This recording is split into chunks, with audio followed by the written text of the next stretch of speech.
Dear Franklin, I know I wrote only yesterday, but I now depend on this correspondence to debrief from Chatham. Kevin was in a particularly combative humor. Right off the bat, he charged. You never wanted to have me, did you?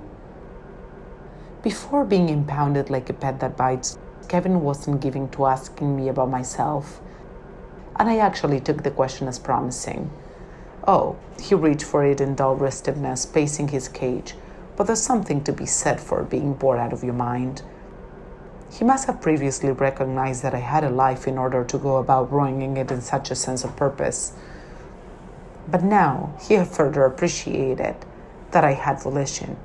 I had chosen to have a child and had harbored other aspirations that his arrival might thwarted. This intuition was at such odds with the therapist's diagnosis of empathic deficiency that I felt he deserved an honest reply. I thought I did, I said, and your father, he wanted you desperately. I looked away. Kevin's expression of sleepy sarcasm was immediate. Perhaps I shouldn't have said it, of all things, your desperation. Me, I love your longing. I had personally profited from your insatiable loneliness, but children must find such hunger disquieting. And Kevin would routinely translate disquieting to contempt.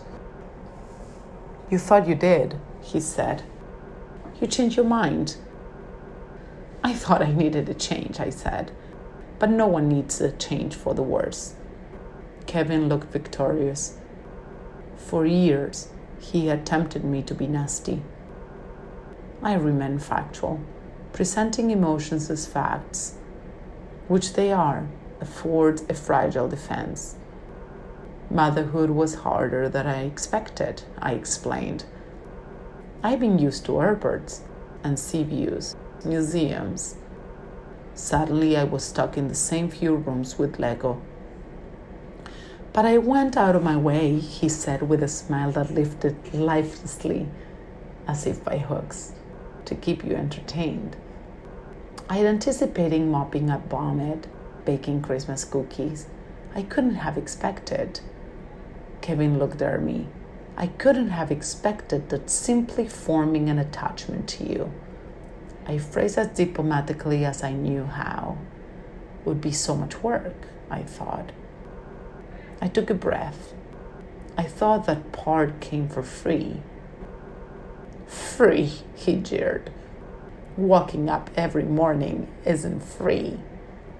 Not anymore, I conceded dolefully.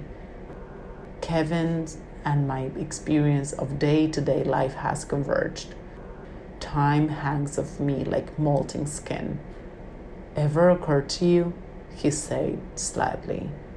Maybe I didn't want to have you.